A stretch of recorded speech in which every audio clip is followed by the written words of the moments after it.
Hello, everybody. Let me know if you have a hard time hearing or seeing me. I know that sometimes when I use the video, my audio connection gets a little complicated. So just say in the chat if you're having a hard time with that.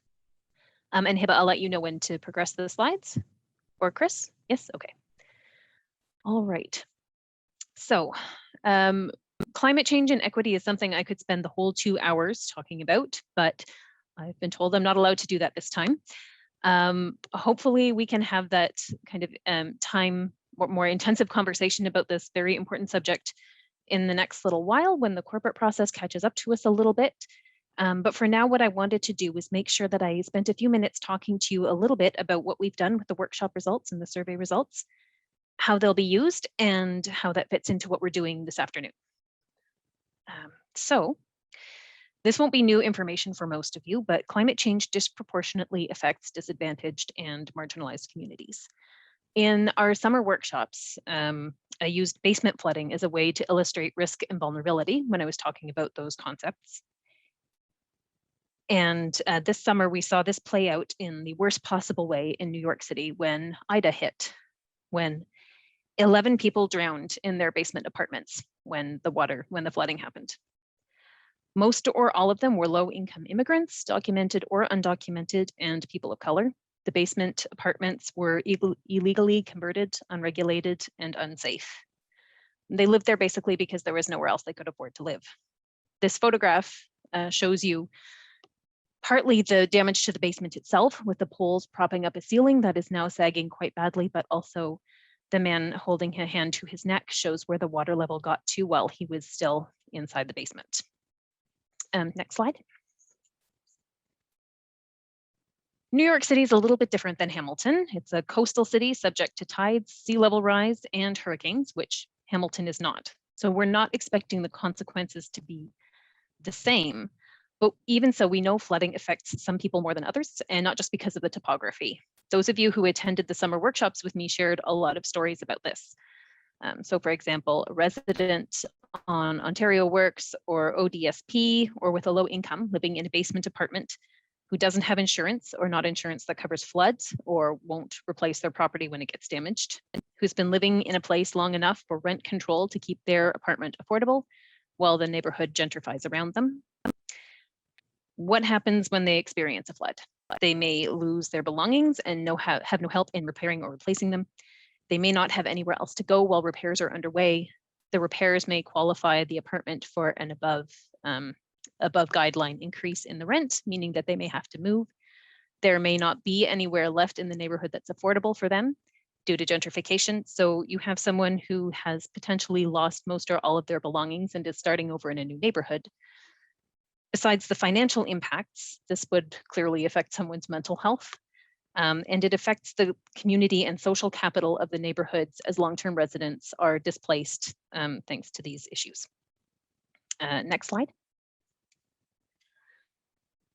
So we need to consider and plan for these impacts in a way that allows us to direct resources and assistance to where it's needed. But we have a new wrinkle that's become apparent over the last few years, and that's climate gentrification.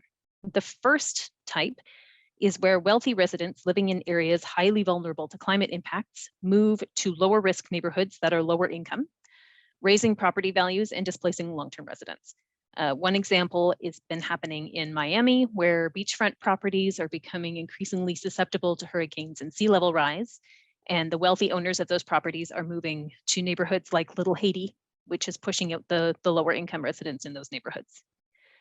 In the second, vulnerable residents of high-risk climate areas are burdened with increasing costs of managing those risks, pushing them out to other neighborhoods.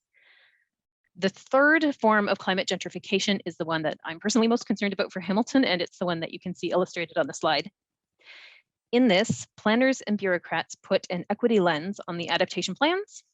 In some coastal American cities, for example, the cities prioritized low-income and disadvantaged neighborhoods for infrastructure to protect them from sea level rise for things like seawalls. And they did everything right. It was exactly the way it should have been done. But what happened was that residents of wealthier neighborhoods looking to manage their own climate risks moved to those neighborhoods, which displaced long-term residents and raised property values and kicked off a process of gentrification.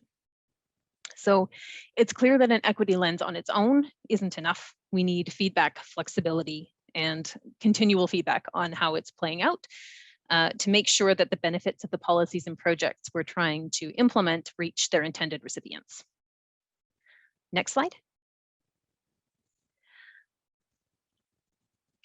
So a starting point for climate equity for the purposes of the workshop this afternoon, and I'm very willing to expand on this in the coming months as we continue this conversation, is that outcomes for different demographic groups should be equal.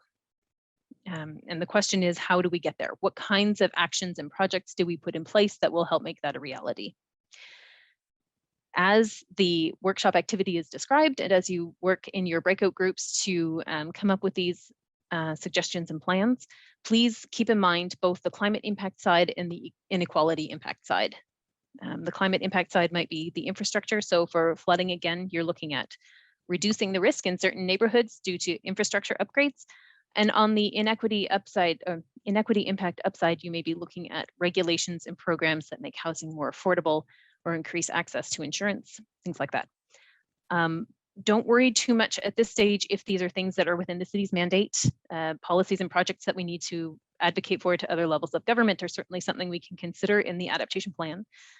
For example, we know, or at least I read in 3 of the 4 election platforms from this last election, 3 of the 4 parties were promising to look at low-cost flood insurance for low-income people in Canada. So we know that those opportunities are out there as well. And that is it. My contact information is on the Engage website.